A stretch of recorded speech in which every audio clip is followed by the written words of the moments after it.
Hello again.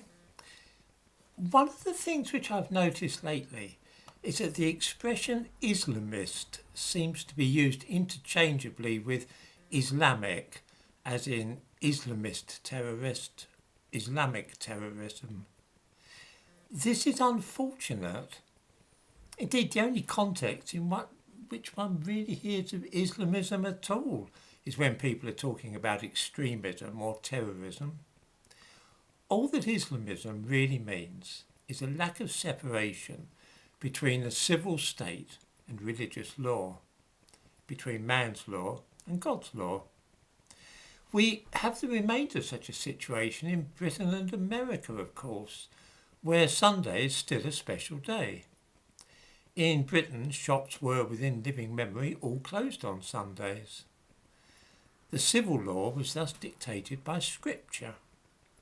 We remember too that within living memory in Britain there have been blasphemy trials and that offences against the state religion, Christianity, were prosecuted by the civil authorities. It was a crime to blaspheme against Christianity. This is the kind of thing which Islamism endorses, that religion should not be a separate thing from ordinary legal matters, but that the two should be inextricably bound together. Of course, the opposition to democracy, which is an essential part of Islamism, bothers some people. But then I can actually see the point of this fairly easily. Like Islamists, I believe that God's laws trump those of men every time. If there's a conflict between a law passed in a democratic way and what I see as the will of God, I will disregard the laws made in Parliament. Let me give an example of what I mean by this and see whether or not I'm not always that good lately at making myself perfectly clear. About 15 years ago, I was travelling on a London Underground train to Kew Gardens, the botanical gardens in the west of London. A woman came through the carriage begging. I imagined she was from some Eastern European country, Kosovo, possibly. She was white, poorly dressed and had little English. Most people ignored her. I gave her £1 coin, whereupon two men nearby pounced. It seems they were police officers from the British Transport Police and were cracking down on begging on that tube line. It's the district line, by the way, to Kew Gardens. They told the woman to give me back my money, to give back the £1 coin I'd given her, which I refused to take, telling her that she was to keep it. Then they tried to get me to agree that she had been pestering me and soliciting money. In other words, they wanted me to act as a witness so that she could be prosecuted for begging. I said I'd agree to nothing of the sort and would not be a witness for any case against her.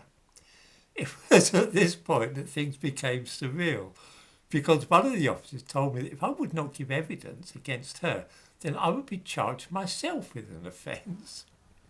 It appears that giving money to a beggar on a train in Britain is an offence, and I can't remember precisely what, aiding and abetting or conspiring or some foolishness. I laughed out loud at that when he said to his companion, "Right, book him, Joe." My name and address were taken with a view to my being summoned in connection with begging. I didn't hear any more about it, by the way. The point here is that I regard the giving of alms and helping of widows and orphans and so on as something the Lord requires of me. If it appears that a democratically elected parliament had made this a criminal offence, but in such a case the laws of God must take precedence and democracy must be ignored. In other words, it's no point anybody passing a law telling me that I can't give money to a beggar, because I will ignore it. I'm happy to go to prison for ignoring a law of that sort. I don't know if I've explained this very clearly, but Islamists aim to establish a perfect congruence between God's laws and those of human societies. Now, I do not say that I approve of this idea, but it's hardly a radical one. In Britain, the head of state is the Queen, and she's also the head of the church. This is really what Islamism is about, that civil authority and religious authority are indistinguishable. Of course, we can debate the good and bad points of Islam and Christianity, and this is a very interesting argument in itself. I know that some people are strongly opposed to Islam, but that's another matter. Speaking for myself, I tend to find that I have a lot of common ground with Muslims, more so than I do with atheists, for example. We worship the same God. We know that the laws of men and women are not as important as the laws of God, and also that right and wrong are absolutes and not relative. Anyway, I just thought I'd draw attention to this casual misuse of the word Islamist because I am fussy and pedantic about words, and seeing it chucked around like this without most people knowing what it means is getting to be a bit irritating to me lately.